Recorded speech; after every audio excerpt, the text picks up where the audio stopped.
Okay, they are back. Back. The opportunity to have a small chat. Sure. We start on like 2 minutes. I can do the introduction. Then start. Are you ready, guys? Can we go?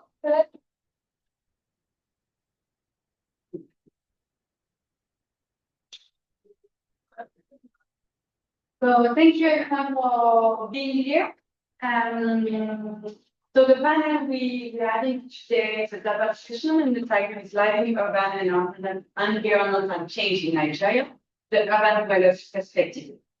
This panel is based on Juliette Reflet, which is over there, PhD candidate in the University of Geneva, and my own research.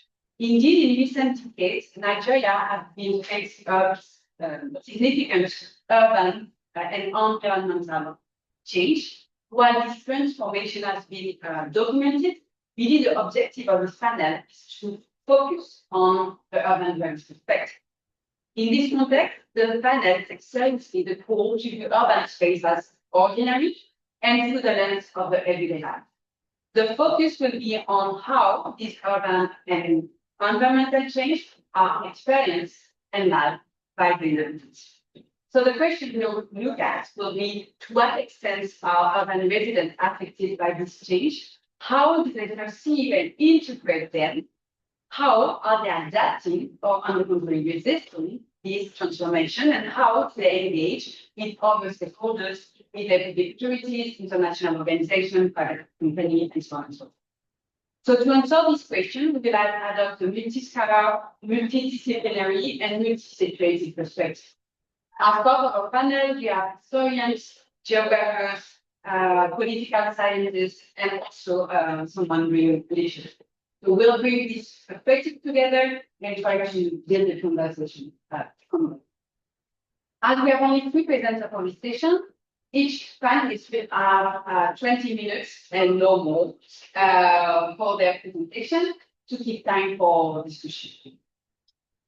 So the first panelist is Joël Ansa, PhD candidate at Sciences Po Paris in France. And when you're ready, Joël, can you share your slide first?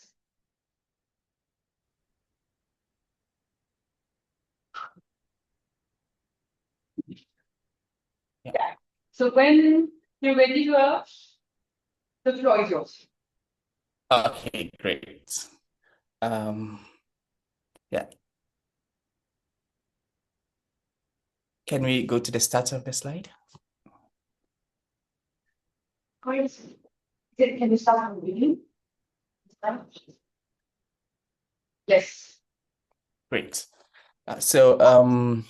Good afternoon, and thank you for having me on this panel to talk about my research, which is part of my PhD at Sciences Po in Paris. And for this particular presentation, I titled it Between a Rock and Hard Place, State-Led Flood Resilience Projects, Grassroots Resistance, and Local Adaptive Practices in Badia East, Lagos. So let's move to the next slide. Yeah, so first of all, I would like on the issues of urbanization, informality, and environmental issues in the West Coast of Africa. So it is evident from existing literature that urban coastal areas in developing countries, but most especially in Africa, are hotspots for compound and multiple climate change risks or environmental risks. And then when you look at the map you could see on the west coast of Africa, where we have cities, cluster of cities such as Lagos, Lomé, Cotonou, Accra. That is a climate change hotspot, which means they kind of suffer from multiple climate change risks. And in this particular area, we have climate change impacts such as flooding, such as sea level rise, which also gives rise to coastal erosion, in some cases, water stress, and droughts as well. So this place is a climate change hotspot where there are different climate change impacts. But for my research, I focus mainly on the issue of flooding. Right. So in this context, in this urban coastal context that I just talked about, it is also evident from existing literature that it is the informal settlements, or the slums, as we otherwise call them, or the low-income neighborhoods that are the environmental risks.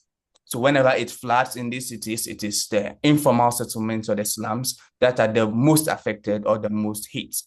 And this is due to two main issues. There could be more, but then the two fundamental issues are: one, these informal settlements or slums are naturally exposed to environmental or climate change risks because of where they are situated. Most of these places, like if you take Badia East in Lagos, or you take Old Fadama in Accra, where I also study, both being informal settlements, they actually spring up or emerge in riverine or floodplains. So this naturally exposes them to the issue of flooding. Then also we could see other informal settlements that emerge in places that are naturally exposed to landslides or mudslides. So you could see this natural exposure being there, which makes them more vulnerable to environmental risks compared to other parts of the cities. But then aside from that, these are also places that have suffered from historical disproportionate marginalizations, socially, politically, and economically. So these informal settlements or slums are seen to be on the fringes of society, are seen not to be a legitimate part of the city. So usually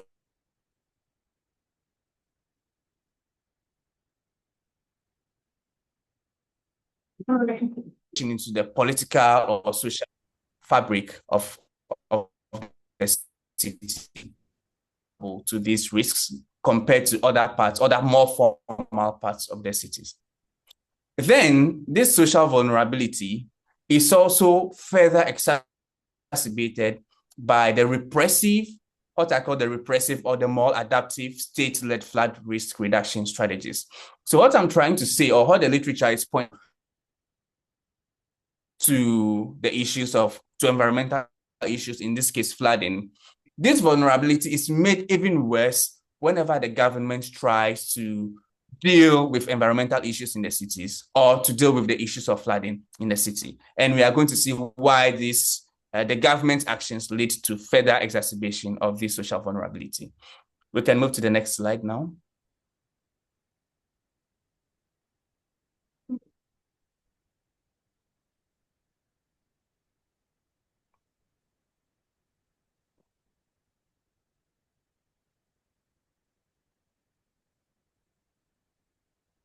Can you continue to find a way to go to the next slide?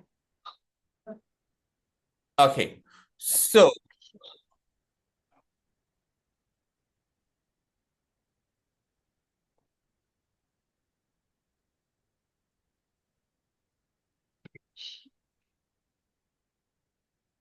right. So as I was mentioning, yeah, these state-led flood risk reduction efforts, which I say exacerbate the conditions, this social vulnerability, they are usually or predominantly technical and top-down, and also shrouded in inequality. And what this means is anytime the state government or the local government or the city authorities come up with ways to deal with flooding, they frame it in a very technical way, which kind of excludes the opinions and then the local adaptive knowledges of the people from these informal settlements. And then also these policies and projects are top-down in the sense that there are no consultations, or there is minimal consultation in the envisioning, in the creation and the implementation of these projects. And also during the implementation of the projects that seek to make the city more resilient to flooding, you could see that these are done in unequal fashions. Those who live in the formal and high-end parts of the cities are provided with more adaptive infrastructure, such as drains, such as canals and gutters, compared to those who live in informal settlement, who are usually neglected when it comes to the provision of these services. So we can say that usually the flood risk reduction efforts in informal settlements usually take the form of displacements, of demolitions, and forced evictions. So as you can see in the two other, the middle and the bottom picture, you could see that we have evictions in an informal settlement. And this is how the state usually deals with flooding in most informal settlements, not only in Lagos, but then in most of the developing countries, and in Accra as well, where I study. Now, whenever there is flooding and the state wants to do something, the first thing they do is to go to informal settlements that are close to river bodies and evict them. So from external literature, we can also see that there is a growing contention between residents in informal settlements and city authorities when it comes to the approach adopted by the cities to deal with flooding issues in these contexts. And usually we could see these contentions showing in the forms of grassroots movements, in the forms of protests, of litigations, riots, and other means that we'll be looking at in detail as the presentation goes on. Yes, can we have the next slide, please?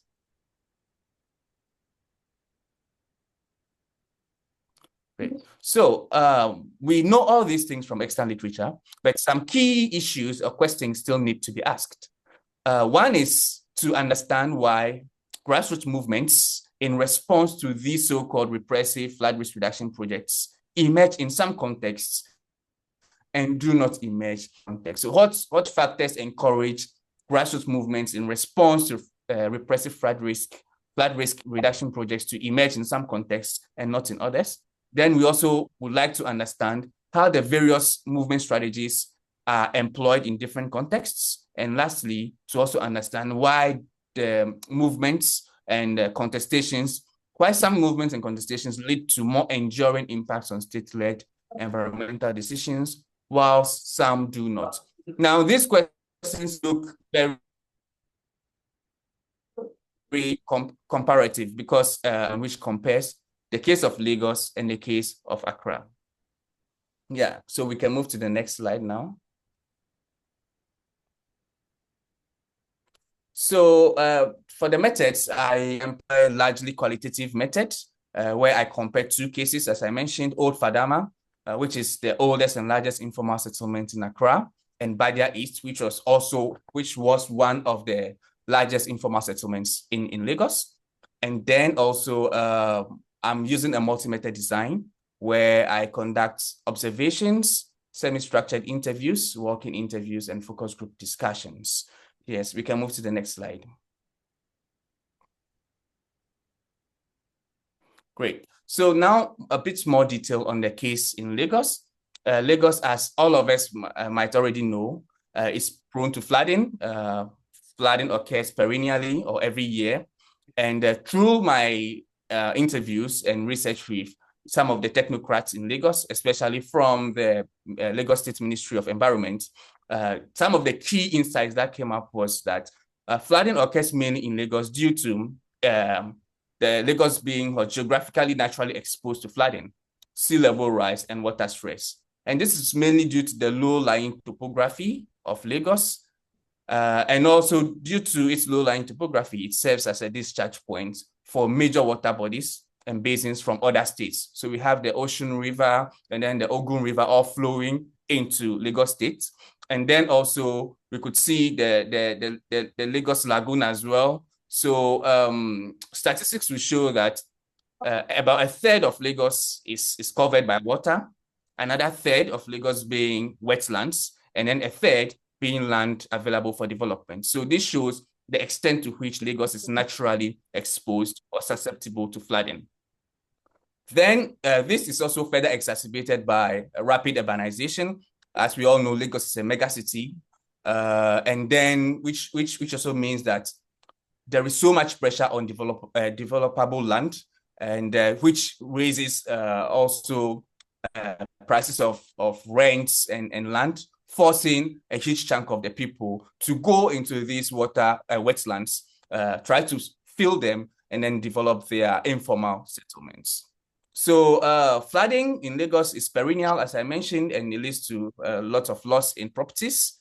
And from my research and the interviews with the Lagos State Ministry, it's evident that the Lagos State government have been implementing projects and approaches over the years to deal with the issue of flooding. But these have been predominantly technical, and as we could see in their drainage master plans, they have two main drainage master plans that guide the way they deal with flooding in Lagos. And then also the LMDGP project, which is the Lagos Metropolitan Development and Governance Project that we'll be talking about in detail, which was also funded by the World Bank to help deal with the issue of flooding in Lagos. So this is a brief overview of Lagos and its flooding issues. And now we delve deeper into the case of Badia East, which is where I study.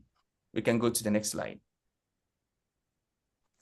So Badia East, as can be seen on the map, it's the one in the red, Ijora Badia. It's a wetland, and before 2012, Badia East had a population of over 30,000 residents, which made it one of the 9 largest informal settlements in Lagos, as identified by the World Bank in 2007. So due to its proximity to the lagoon and how the place was a wetland, it was prone to flooding. So it was selected by the World Bank to benefit from the Lagos Metropolitan Development and Management Project, which was intended to improve the environmental conditions of Badia East and other informal settlements by providing them with key resilience infrastructure, such as the construction of canals, a drainage system, and also a canal road in Badia East to help deal with the flooding and make the community resilient. Yes, let's move to the next slide. Right. So, as I mentioned earlier, Badia East has been is exposed to flooding because the place is swampy, and the state has also neglected the settlement for a very long time. The states, they were actually relocated on the land by the federal government in the 1970s, specifically 1973. They were moved from where the National Theatre in Lagos is, in Lagos East at the moment, and then they were brought to the Badia East land. But then after they were relocated to the land, the government neglected them, and then they had to fend for themselves. So because the place is swampy, they resorted to waste filling as an adaptive approach to deal with the flooding situations and also the swampy nature of the place. So as can be seen in the photo, the path on which we walked was filled with waste. The path on which we walked was filled with waste, and then that's what happens across the entire community. And then aside from waste filling being one of the adaptive approaches, we also have stilt buildings that's they do to cope with the flooding. So they build on stilts so that whenever it rains, water passes under the stilts. Just a minute. Yeah, well, thank you. So that whenever it rains, the water would not enter into their building. So that's building on stilts is also one of the key adaptive approaches that they had. And then the settlement also suffers from complex land ownership disputes between the federal government claiming ownership over the land, the state government who also claim ownership over the same land, and also the Ojora family, which is the traditional authority of Badia East, also claiming authority or ownership over the land. So they also suffer from complex land governance systems. So as I mentioned earlier, Badia East has been in the past and presently repeatedly evicted. You could see evictions starting way back in the 1990s, where we had the Lagos Drainage and Sanitation projects.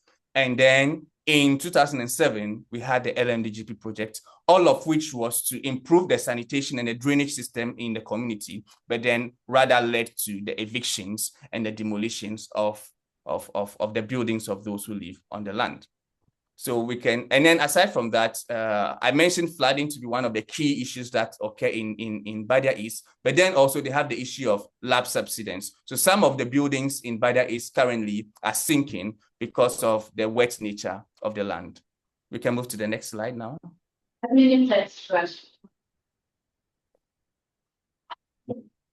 So we have the LMDGP project that I mentioned, which was financed by the World Bank, was aimed to improve the conditions of the informal settlement, which is Badia East.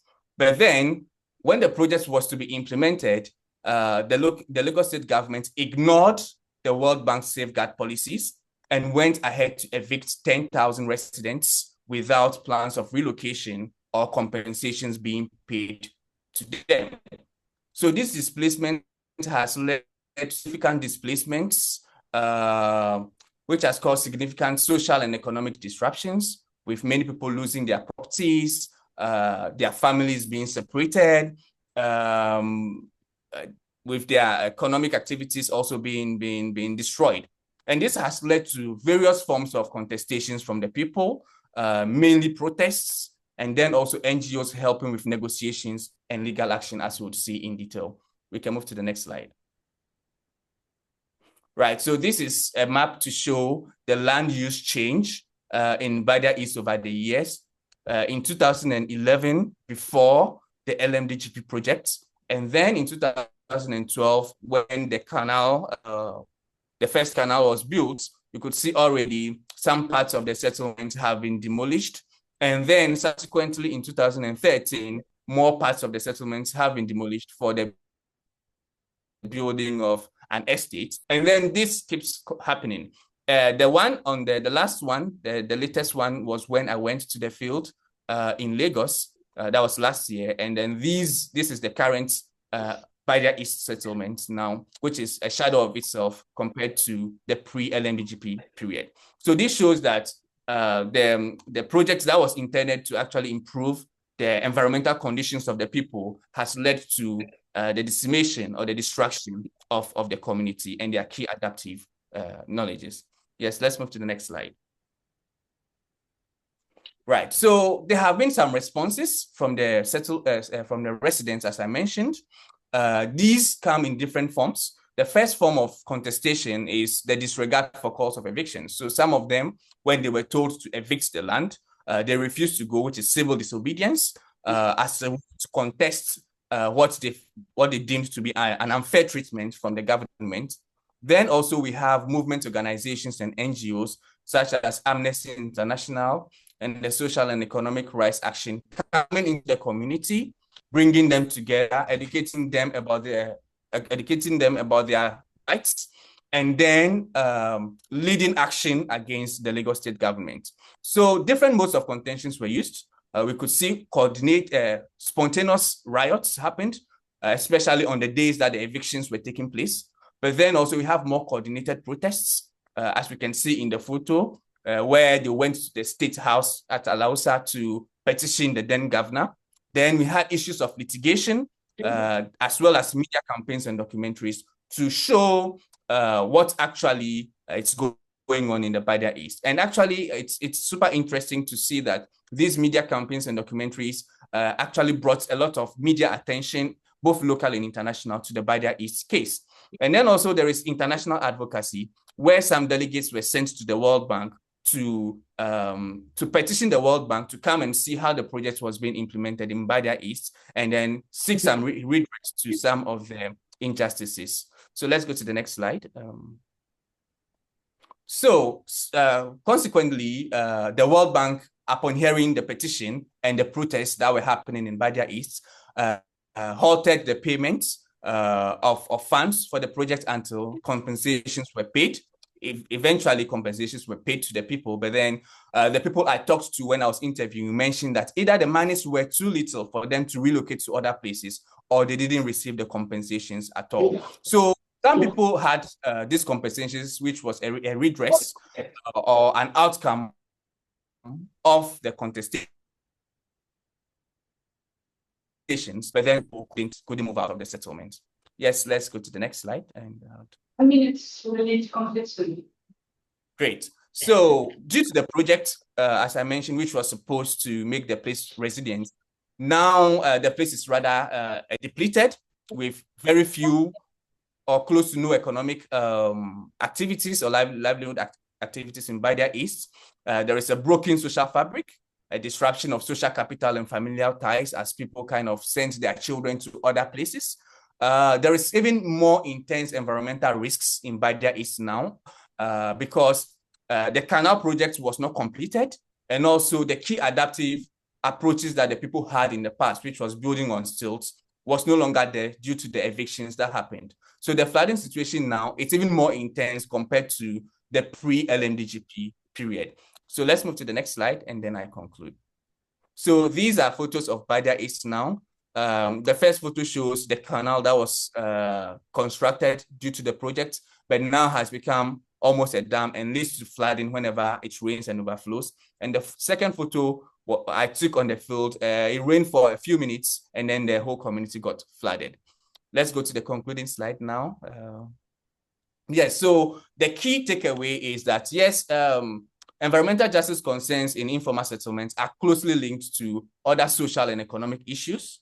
And usually sustainability projects such as the LMDGP, which are intended to enhance resilience in informal settlements, can have adverse impacts on them, which can lead to the destruction of their social fabric, the erosion of their adaptive knowledges and approaches, and also the erosion of their economic and livelihood activities. Also, we have key ways or interesting ways that these residents can come together and contest the state's repressive stance towards them. And this can be done through litigations, through especially media campaigns, and also utilizing the international dimension. Thank you so much. Thank you, Joel.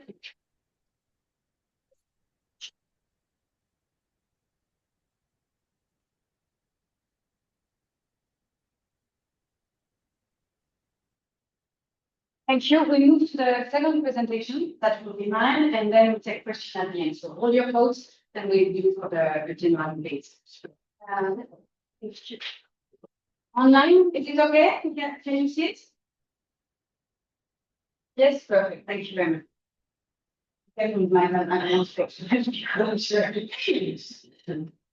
Ready? Okay. So as I said, my name is Evelina. I'm an associate professor in urban geography at the École Normale Supérieure in Paris, France, and soon to be the new director of the French Research Institute in Ibadan. So today's presentation draws on Earth's research has been conducted in Lagos. The previous one, sorry. Yes, thank you. This project investigates both the material and immaterial consequences of the violent urban transformation that have been reshaping the eastern coastline of Lagos, particularly since the construction of the Eco-Atlantic City project and recently the coastal law. So my focus is really on the perspective of city dwellers in order to better understand how urban transformation are live and experienced on the everyday basis. To this end, I use quantitative methodologies that allow me to access, but also to share the live and unguided dimensions of this information. So to begin, let me briefly provide some context for those who may not be familiar with Lagos, but Joel has already done a bit, and I know you will complete so. I will be brief on that. Move to the next slide. But just to give you some example, some context, Eco-Atlantic City is the result of a public-private partnership between the federal government of Lagos, Nigeria, and the Lagos state government and South Energy Nigeria Limited, a subsidiary of the Shagri. Inspired by Dubai, Eco-Atlantic City is a 20 square kilometers land acquisition project, and it aims to create a new city that presents itself as global and sustainable. Its stated objective is to indeed develop a high-end residential and commercial complex targeting affluent Nigerian and international elites, while simultaneously protecting Lagos from ocean surge that has been happening, and you see why Joanne tell you that, with the construction of a massive seawall referred to as the Great Wall of Lagos. So you can see images there of the construction. So nevertheless, the strength and the coherence even of the environmental and social arguments put forward by the developer of Eco-Atlantic City are yet to be highly considered and questionable. Sorry for my French. So from an environmental standpoint, the project raised serious concern, both regarding the resources required for the creation of the project and the actual effectiveness of the risk reduction plans. No further than 100,000 concrete blocks and over 100 million tons of sand were needed only for the first phase of the project and the construction sea alone. So you see the impact on all the lagoon ecosystem, taking the sand from an area and putting it elsewhere. So the seawall is intended to protect, as I said, the entire city of Lagos from erosion and ocean shift.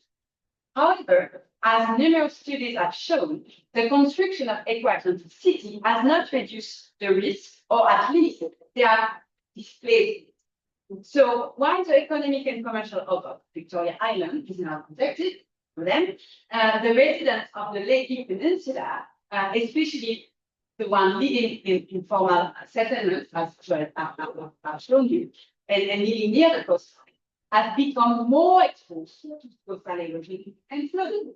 So to give you an example, in the Alpha Beach area, the coastline is reduced of 100 meters every 5 years.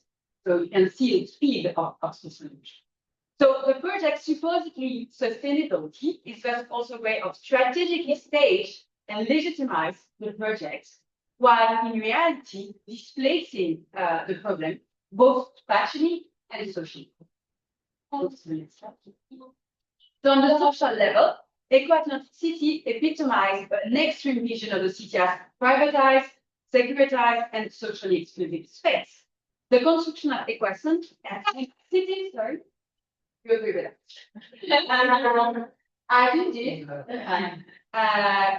require the permanent closure of garbage, while it forced displacement of local population and activities such as fishing, food vending, small trade, many of which operated informally in and around Paris. It's difficult to know exactly how many people have been displaced, but thousands for sure. The construction of Atlantic City has thus resolved the privatization and fragmentation of the soil. Not only you need to have land or to have a sticker or to go to one of the restaurants under Atlantic City, but also related to the privatization of the coastline further down, with the construction of new public or new private beach, where you have to pay to enter the village, such as maybe you remember that there were no destroyed landmark, industry landmark, Soul Beach, Food Beach, Elegant is still there, and also a new beach. So it has consequences all over the peninsula, and it really led to the reduction of public access to the beaches, while as you may know, and you all know if you're from Nigeria, beaches are not only recreational space, they are space of productive activities, but also there are religious dimensions. So it's really what that said, the right to the beach. I want to quote Lefebvre in that, but really questioning the access for all to the beach. So at the intersection of post-colonial and capitalist urban dynamics, Atlantic City really contributes to continuation of a history of violence, displacement, and dislocation of labeled by the language and the disposition. So one way to represent that process could be through that kind of map. Very classical map. So here you have the Atlantic City. Here you have also all the traces of the garbage, the name of the garbage, the sign that are still there. So what I would argue also is that garbage is kind of the post and ending the previous slide. And the arrow there is all the displacement, false displacement that has been happening. And also the displacement of erosion, since erosion is not happening there anymore, but more and more on the earth. So that could be one way of shaping the story.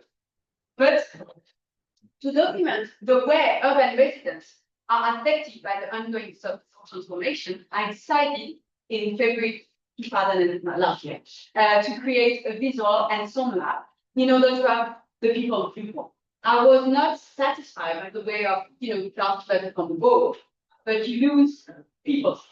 So I was trying to build another way of telling the story. the next slide and the So that's what I did with that. A thermal camera. So basically, it's a map. It's going to Atlantic City, to Okunaja.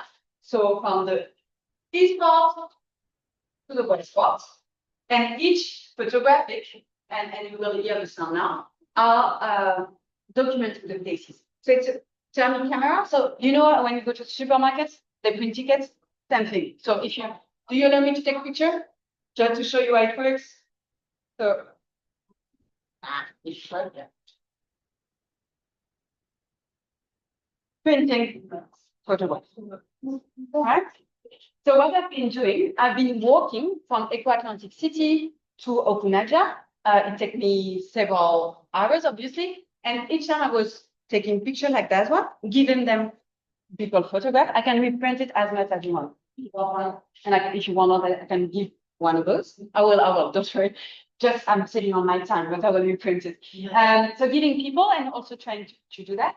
And also recording. So inside ambience recording, sound in situ, and also interviews. And that I made it to a map. Today you have only the online version, but normally it's set up and you can, access the photograph. But for now, I only have that one to offer. And can you click to the link? If it's working, you will have the sound. Otherwise, you can scan it, the QR code, and listen to it. Oh, at another time.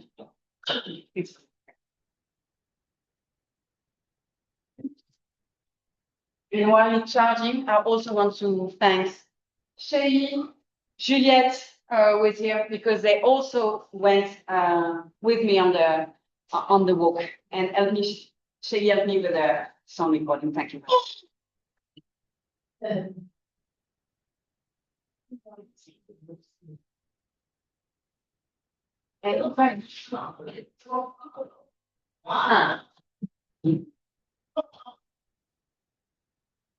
Let me try this way.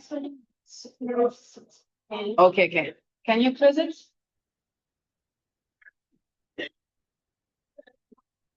Okay. Oh, perfect.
sorry, you didn't have the sound on the map. Normally, it's supposed to have an installation, so you have the picture, and you listen into it, and you can go to it at the same time. But what I just wanted to say, and this is zoom in, so to give you an example of the different spaces we went through. The idea of the map is really to give you an idea of how the different activities, community you are encountering along the way, and also to have a continuity, but not me as a researcher from the north saying the story, but letting the people tell the story. And what is also striking for me is because of all the displacements that have been happening for the last year because of the coastal progressively the project became an archive of what was, because if you go back a bit, since last year, all this area, landmarks on beach, Honeymoon Beach, etc., they have been destroyed and evicted in order to construct the new road. So it's also a way of commenting these things, because as it's like, you know, the paper you have at the shop, the images also fade away with time. So it's also comments about what they raised and how we can document and talk about the evasion. And it's also, and I'm going to conclude on that, I will jump in because I'm a little late, but it's also a way of building, that was the text. Yeah. So it's also a way of sharing differently the research. It's not only about producing new way of knowing the senses and body, and not only with words, but also sharing with the community. Funny enough, the project was presenting at Shegun's Adepila's place last year in Barriga. So is the installation, you can see it at the actual setting at the art factory. And listening to the project was also to continue the research, because it started to be a conversation with the people who have been part of the research, but also with other people. So the story became also a public issue that we can share and discuss. And I'll stop here. I don't want to read more. Thank you very much.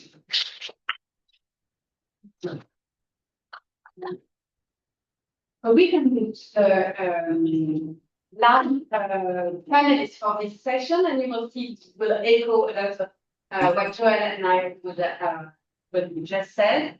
So Abibat and Juliette, the floor is your election in personal. Okay. So Juliette, anything else? Thank you. I will present like those. So this presentation is a joint presentation with Abiba Ibrahim, who is a master's degree graduate of the University of Ibadan, and myself, Juliette Rufflet, and I am a PhD student at the University of Geneva and at Sciences Po Paris. And the presentation is titled Coastal Dwellers and Petition Writing in Lagos, Morocco and Jakande Evictions, 34 years apart, 1990 to 2024. So what we will present today, so I'm just trying to, okay. So what we will present today is an ongoing work, and we will mostly present the question raised by our collective observation and documentation of a succession of events together with Abiba. Our conversation started in 2022 when Abiba submitted a creative nonfiction story to a competition, a literary competition that I was a jury on. And she was recalling her experience of an ocean search that happened in Alpha Beach in 2012. And a year later, I started a PhD in political science and geography, trying to explore the complexity and the layers of the coastal vulnerability of Lagos. And I specifically study how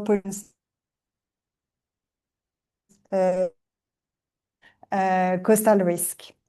So since then, we have an interest in working together the historical patterns of the Lekki Peninsula, especially regarding this issue of coastal vulnerability. So I will quickly start with an overview of the context stated by Joël and Pauline. and the existing an overview also of the existing literature, and then Abiba will share with you and will present the preliminary findings of our reflection and our joint observation. So last year we did archival and fieldwork together in 2024 with Abiba, and in an inductive approach, we were looking for material in the Lagos State Records and Archives Bureau, and we found various petitions written by residents on housing and land matters. We were looking for a way to document the urban environmental changes in the Lagos coastal areas and in Lekki Peninsula through the eyes of urban dwellers. So with this urban dwellers perspective, that is the main focus of this panel, of course. And our attention was caught by a specific booklet written by a former resident of Morocco who presented the causes and the consequences of the 1990 Morocco's eviction. And Abiba will talk more about this booklet later. But at the same time as we were doing the archives we were doing this archival research in the archives, there was this controversial project going on in Lagos, the construction of the coastal road that Pauline talked about as well, and led to many evictions in the coastal areas of Lagos. And one specific estate was also at risk of eviction during the construction of the coastal road, which is the Ilasan housing estate, the Jakande estate, where also Abiba used to live, and she's a former resident of this estate. And we knew that a large part of the residents of the Jakande estates were also former residents of the Morocco community that was displaced in 1990. So we started asking ourselves, what can we compare between the 19s, the 2000s, and the 2020s? How can we trace the evolution of the perspective of urban dwellers thanks to this documentation and this field work? How do the urban dwellers carry the memory of these repeated processes of eviction? And how are urban dwellers apprehending processes of eviction 34 years apart, so from 1990 to 2024? So as I was saying, I will first do like a quick overview of the history of the Lekki Peninsula urban development. So the Lekki axis started to be seen as a space of development in the early 1980s. And from the 80s on, there was a tendency to develop the Lekki Peninsula into residential area, mainly for high-income residents. Most studies show how the development of Lekki axis is being developed as a residential place for mainly high-income groups or social groups. And also the Lekki Peninsula is targeted by different, I don't know if you can see my mouse, but yes. Is also targeted by different infrastructure projects over the 2000 and in the recent years, the Lekki Expressway, the Lekki Ikoyi Bridge, then Eco-Atlantic City with the consequences that were explained by Pauline as well. And so many scholars have used the neo-Marxist theories to show how the expansion of this of the Lekki Peninsula of the last decades results from speculative urbanism and produces uneven landscapes. Eco-Atlantic City, as Pauline was saying, has been specifically highlighted as a symbol of this production of uneven geographies. as this project produced socio-fragmentation by evicting residents from coastal spaces, and also it produced uneven riskscapes, as conceptualized by Ajibade,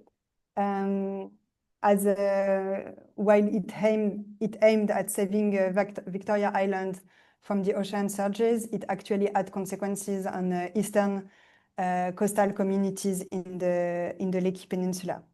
So in a similar pattern, we can suggest that the current construction of the coastal highway that also involved land reclamation and sand filling reinforces the dynamics initiated by the Eco-Atlantic project, with particular implication for marginalized communities and future generations. And apart from a mega infrastructure project with the known uneven social and environmental consequences, many studies have also shown how housing and land are instruments of power in Lagos, and how it is specifically visible in the case of the Lekki Peninsula. So over the last 3 decades, the process of the Lekki Peninsula development seemed to produce uneven landscapes, reinforcing existing socio-ecological inequalities. And in this context, the eviction of Morocco in 1990, that I am sure most of you have already heard about, is an historical landmark of these processes. And without getting too much into details because of time constraint, and because also Abibat will be explaining part of the processes involved in this eviction, I would just like to highlight what the 2 main studies who documented and reflected of this eviction showed, and how they showed the socio-spatial consequences of this eviction. So the study by Agbola and Jinedu from 1997, and the one from Lawansan, Odekunle, and Albert in 2019. So both of them show something that shows that what is very specific about this eviction is first its scale. 3,100 residents were forcefully displaced, and also how the reasons given by the government were erroneous, and how they justified the eviction with reasons that were debatable. So the justification of the eviction was that Morocco residents were seen as political threats, and that the land of the Morocco was above sea level, and that they were illegal occupants of the lands. But so at the end, both of these studies have shown how this eviction is entangled with the processes that I was describing before, with the speculative intentions over land that resulted in the production of an elitist Lekki Peninsula. And specifically, they both highlighted the collusion of the state and the Oniru family to appropriate Morocco land after Morocco eviction. So until today, some residents of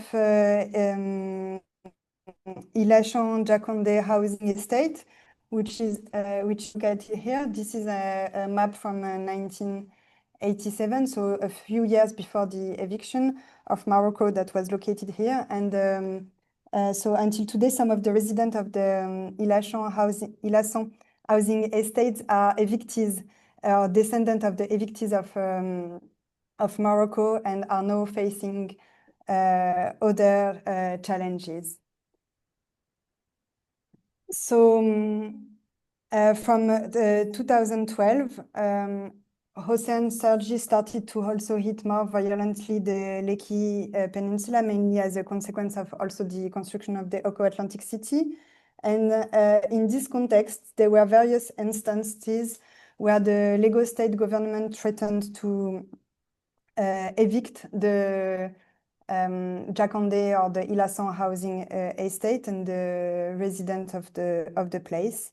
And one of the recurrent arguments was that the estate is below sea level and is threatened of surges. But however, residents actually were claiming of their right to stay in this estate, as they were as they also had legalized their presence by the certificate of occupancy and of ownership. And so they regularly claim in the media how abandoned they have been by the government after the relocation of their relocation from Morocco to Jakande estates. And in 2024, the coastal road construction started, and it was a new steps toward the development of the Lekki Peninsula. And in late March 2024, after a short-term notice, bulldozer came to partially demolish the Jakande estate. And here is a picture of the collective action from the residents of the Jakande estate, who are also the former evictees from Morocco, who claim for their right to stay in this estate. So in this context of major urban and environmental changes, and following the critical urban studies, it seems extremely important to hear from the urban dwellers' perspective. And our methodology really intends to question how the coastal dwellers address claims to the authorities, how do they resist to these processes of eviction, and to what extent they are also part of the production of knowledge about urban and environmental changes. And I will leave the floor to Aviva to talk to you about the sources that we use. Okay, so yeah.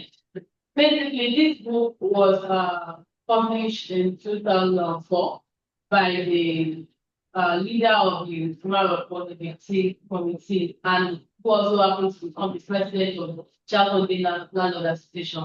So let's just give you like a background story of this Morocco thing. Morocco used to be a very wide land that had active villages. Pre-colonial period. Yeah, so the whole eviction thing started from 1958, when the colonial government needed some land to build accommodation for themselves and their Nigerian counterpart that were working with them. So they first took part of Morocco, and that's where it's now known as Ikoyi. So this high-value Ikoyi that we know today used to be Morocco, which belongs to the original settlers of Morocco. So when the colonial government took it in 1958, by 1970, when the oil boom started and Nigerian politicians started making so much money, they decided to, by then Lagos was the capital of Nigeria. So these politicians started looking for ways to acquire more land than this Lagos Island. And eventually, and before this occupation, the land was controlled by three main families: the Oniru, the Lebushi, and the Thomas. So the three families used to be like the leaders of the whole 30 villages. But eventually, when land became priority, Lagos land became expensive, and the politicians were looking for ways to acquire, the Oniru family eventually took over the ownership of the entire 30 villages. And they became the sole, sole now of the land. And they created a company that was leasing land to private people. So the only people started selling the land, and from 1970 there were like conversations about demolishing more part of Morocco, taking over the state, and even started protesting, agitating, right petition.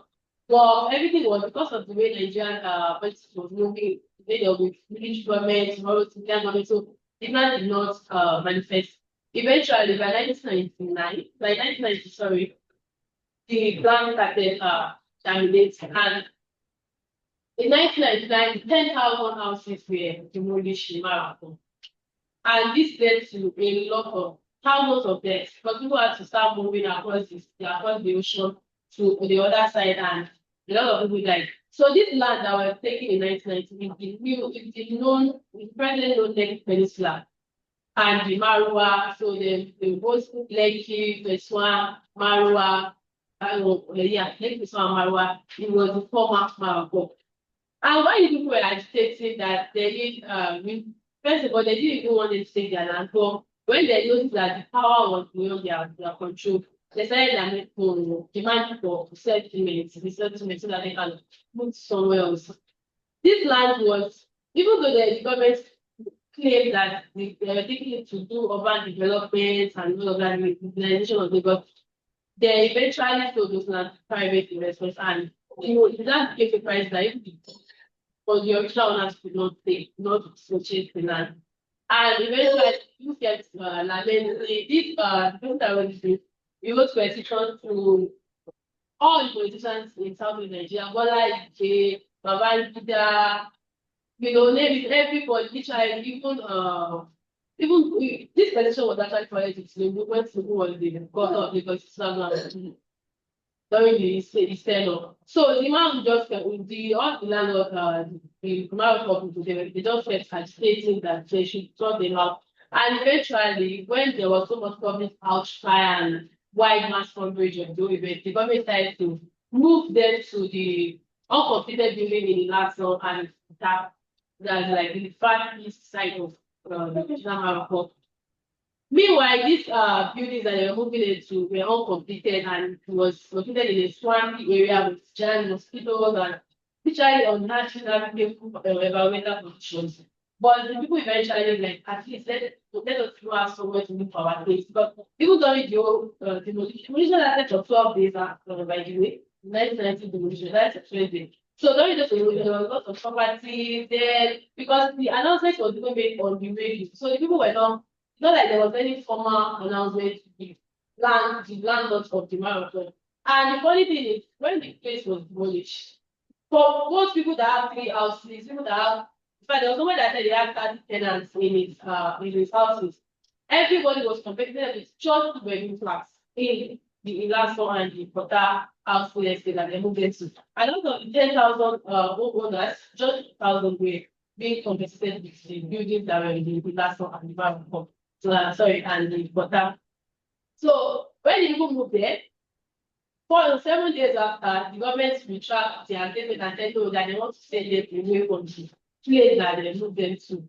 And people started to lament. And at the end of the day, it was this very Falana that took the government to court and forced the government to allow them to stay in that one and the Porta buildings until they get their full resettlement. So by 2004, by 2004, the leader of the Morocco decided to write a book just to like preserve the history of the previous Morocco and also to document their lamentation and agitation. And this book was actually called to the office of the governor of Lagos State. That's because Lagos State was on an archive. And at the end of the day, from our findings, we realized that the people of Chapel, that's the last house in the state. People actually they don't remember that there was actually a Morocco. But I mean, people that own Morocco were the older landowners in the land of father. So the younger generation, they don't really have knowledge of history that, they actually moved from somewhere to this present place. And eventually, as time goes on, the owners, landlords that were agitated, they started lots of old age and death, that sanitation like breathing, and the remaining people that were there, there's the whole activity started compared to how it was when the whole eviction started in the 1990s.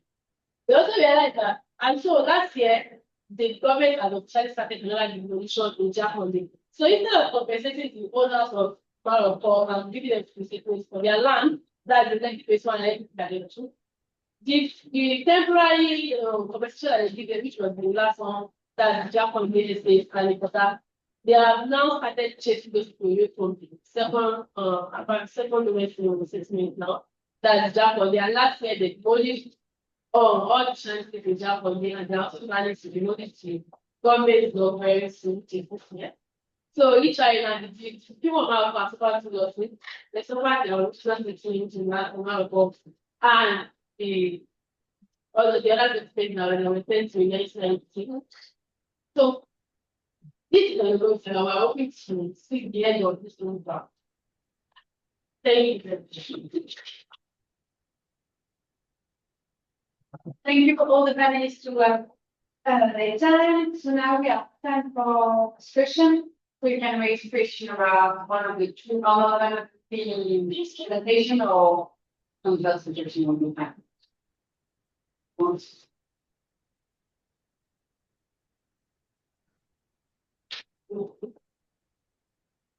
we shall.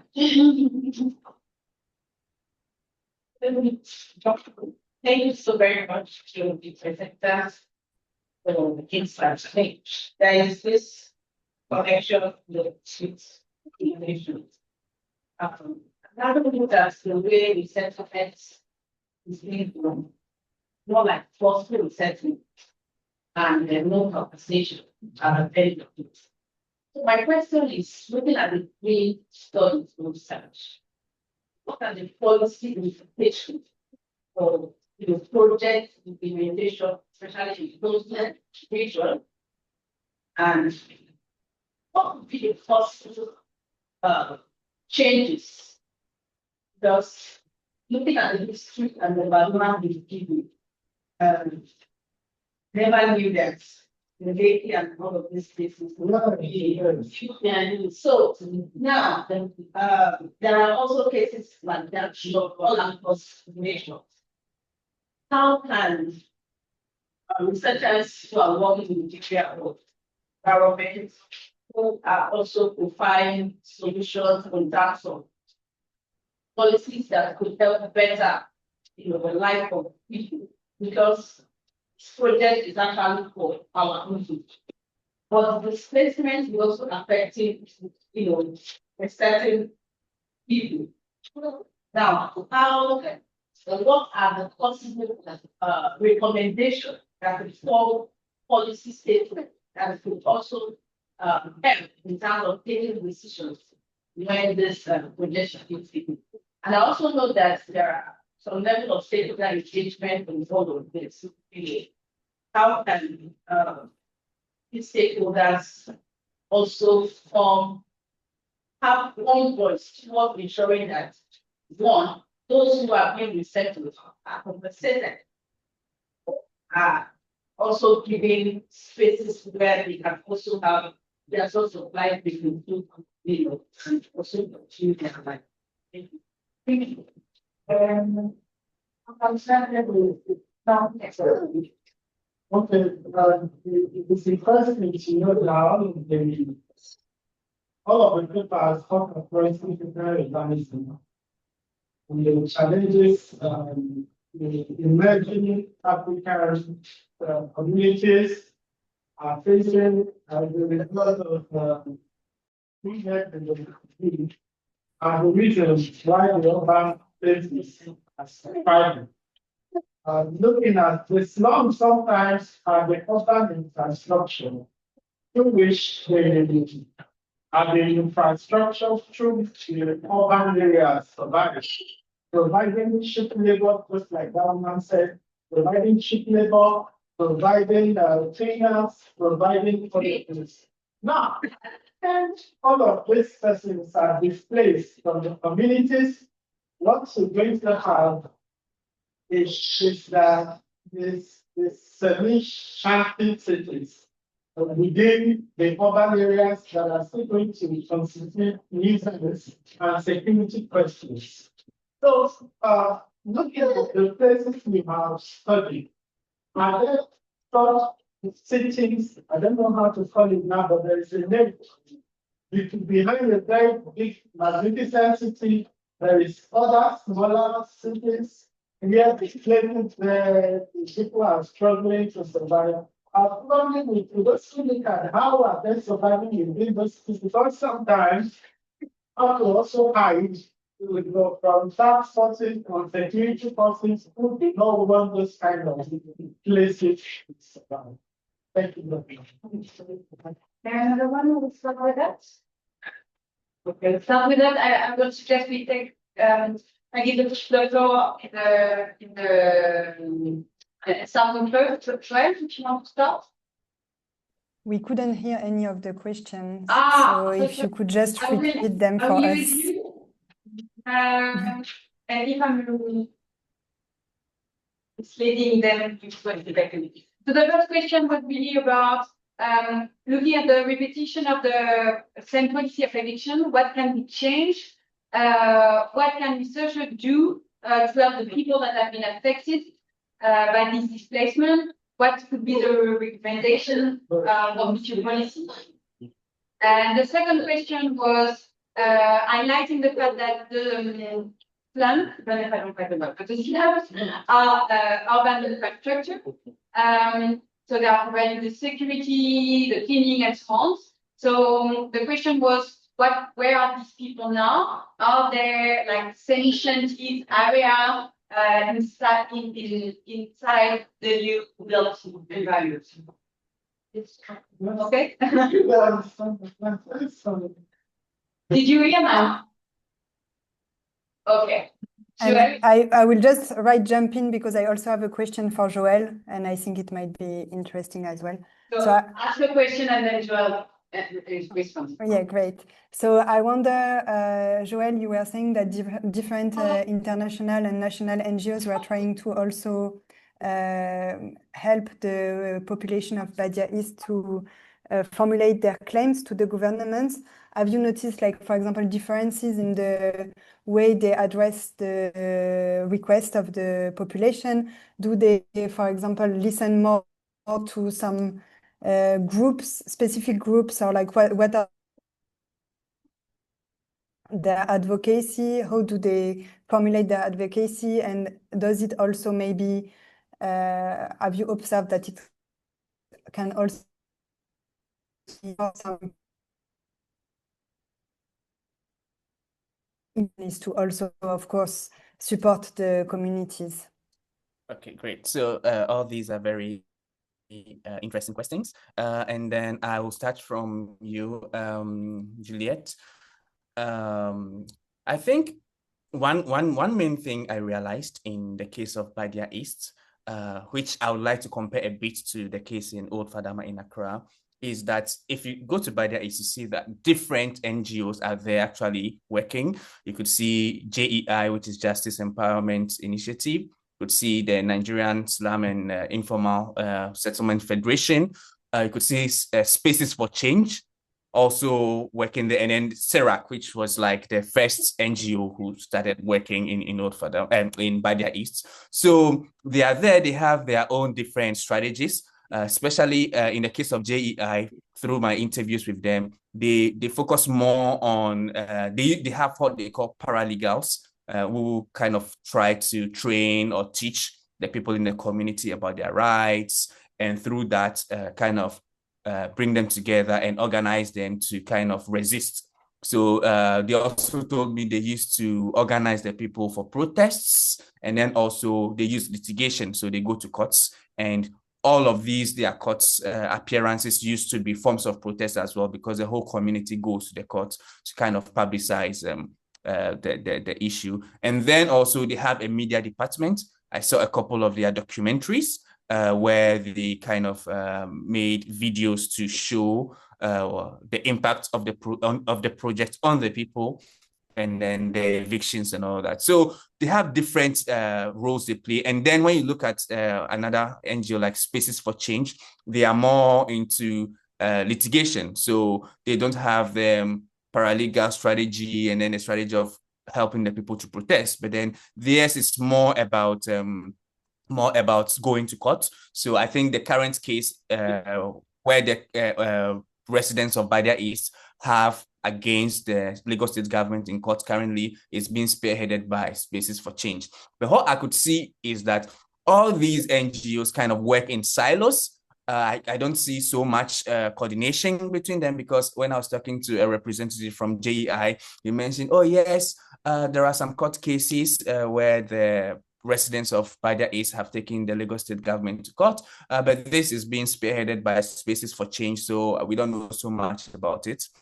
And when you contrast this to the case of Old Fadama in Accra, where there are different NGOs working in Accra, but then they are more coordinated. They all come together to work, and then they have one central NGO, which is called People's Dialogue for Human Settlement, which kind of liaises or coordinates the activities of these different NGOs. And then that kind of leads to more impactful outcomes compared to what we have seen in Badia East. And then also due to these activities, especially use of the girls and all that, I think, in my opinion, I think I might be wrong, but then the inferences I could draw is there is this kind of strong dependence of the residents on the NGOs rather than an empowerment of the residents themselves to kind of speak on their own. And then also the question about where these people go to after they've been evicted. From my research in Badia East, I realized that a number of people still hang around, because if you go to Badia East today, you still see a number of people around who have not been able to leave because of financial reasons, or because they feel Badia East is the only place they've known since they were born. So they still hang around, living in even more deplorable situations, because now they live in makeshift structures. The stilled buildings they had in the past were stronger, more adaptable to flooding, but now they live in shacks and very makeshift structures that exposes them to flooding situations. So some of them hang around. Some also go and live in other informal settlements. So through my interviews, some of them mentioned that their family members moved to Ajegunle and other informal settlements to live over there. And then also from my interviews with people from the Ministry of Environment, Lagos State Ministry of Environment, they mentioned how some satellite communities emerge or keep emerging in Lagos as a result of evictions in other parts of the city. So these are some of the places that these people end up. And then the last question, which talks about what policy recommendations could be made, I think it's more about political will, because in the case of Lagos, there is this strong repression towards informal settlements. The thinking is, you don't have to be here, so why are you there? You are illegal. And once you are illegal, even if you are demolished or evicted, they don't give you compensations because you don't have claims to the land according to the government. So I think, first of all, it has to come from the political will or understanding that these people, whether you like it or not, are part of the city. Yes. And then you have to put a human face to what to do. But then also on a more technical side, I think it's more about co-production, the co-production of visions of the city, where the ideas and then the local knowledges of the local people would be taken into consideration when coming up with these large-scale projects, such as the LMDGP in my case, or some real estate projects in the other cases. Co-production, not only of the projects, but of the visions of the city, I think is the first step in trying to include all these people who are now being seen as being on the fringe of the society. Thank you, Joanna. So for me to answer your question, I think I can answer the first and the second question at the same time, because actually, so first, what can research do? The first thing is that to let people know. That's one of the things, like documents what's happening, try to understand why it's happening again and again and again. Second, a lot of people have been working on informal settlements. The problem is not informal settlements. The problem is how you reconnect them, you integrate them in the city. Because what is their problem? The problem is not informal settlement, is that the fact that they can't find house.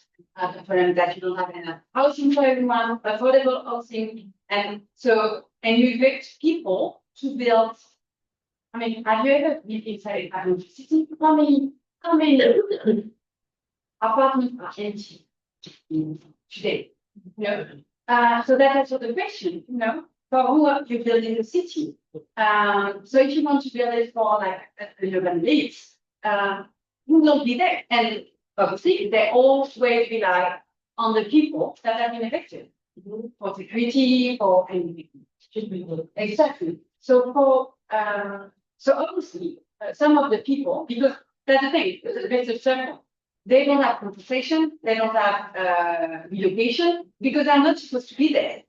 So it's already an argument, like you were informally there, so you're not entitled to be here. So we just destroyed your house because it was not supposed to be here in the first place. So it's always a thing of instability and erasure or even criminalization of the people.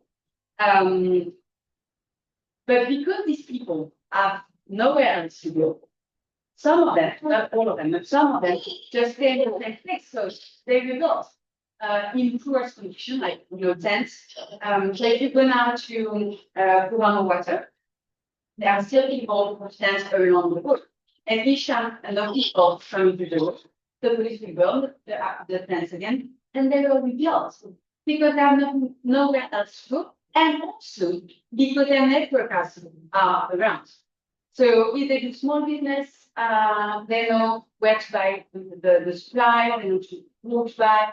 So they know the area. So there's also a really strong attachment to place, even if they know they will be it.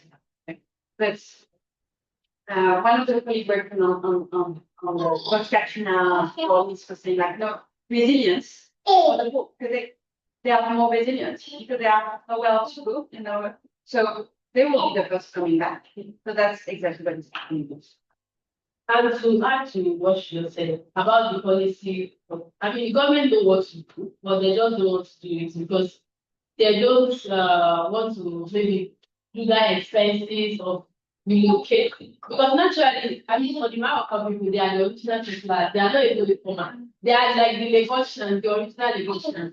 So a politician that is coming from like the north, because you are Africa and you don't want to hold a part of that land, you are removing the original owner of the land and you are displacing them because of your political power or your money to buy the land. And instead of you to like, okay, move them to the before they pay or something, just give them somewhere to stay. Because you are snatching their land and you are leaving them helpless and homeless. And you are criminal. When this Morocco thing happened, people died. There was a man that said the 3 were involved. Because people, it's in the book. The man said the 3 were died. Because people were in their place and just got, in fact, it was a full military operation.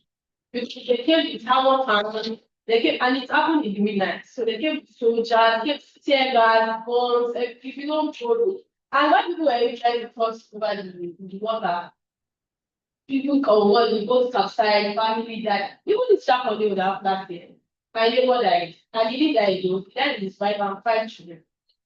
While he was trying to move to his non-completed land because he got the land in question, or his dad is children. And the man has been living in for over 20 years. So when you go to that, in fact, me, I was in Ibadan. My mom came to Ibadan, and when I started to be calling her, they are come to the village now. What happened? So nobody was, at least even if it was to finish, let's relocate first. Then you can do it to and my family doesn't all our forces basically for the last year because we were not told, we didn't do anything. And while this man was traveling with his family to escape, the trailer hits the version that was providing them and him and all his children and destroying them. And the man was actually planning to go to his village for Salah celebration because he was very happy with them. So it was very bad. Yeah. So the government don't want to do what they don't want to do it because they can easily relocate all these people somewhere else and do the land for their partner people. They don't want to go through that. They also want to do that cost of living out of people. So it's really fiction. Yeah, I just wanted to mention as well, like following on what Abiba was saying and what both of you were saying, Pauline and Joel, that there is also this collusion, like when you are talking about who are the indigenous of the original settlers of of Lagos. There are, of course, those people who are evicted in Jakonde or in other places, but there are also people who are using these status of indigenous to hold power over the land and to acquire land. And what the Morocco case is showing is that there was a strong collusion between the Lagos state, the federal government, and the Oniru family to actually acquire the land from the Morocco settlement. And that is very important also to show that there are like very different way of using this narrative of being like original settlers, and some families have also taken a lot of advantage, and that's also what Rufus Akinyele has shown with all this Homo Onile syndrome and this idea of really keeping the land or like acquiring the land and getting power through land acquisition and land tenure. Thank you, Juliette. Unfortunately, we are out of time, but I have the double session. You're more than welcome to join for the second session. We'll start after lunch at 3:45. The room will be different, 301. So, thank you so much. Thank you. Want to venir?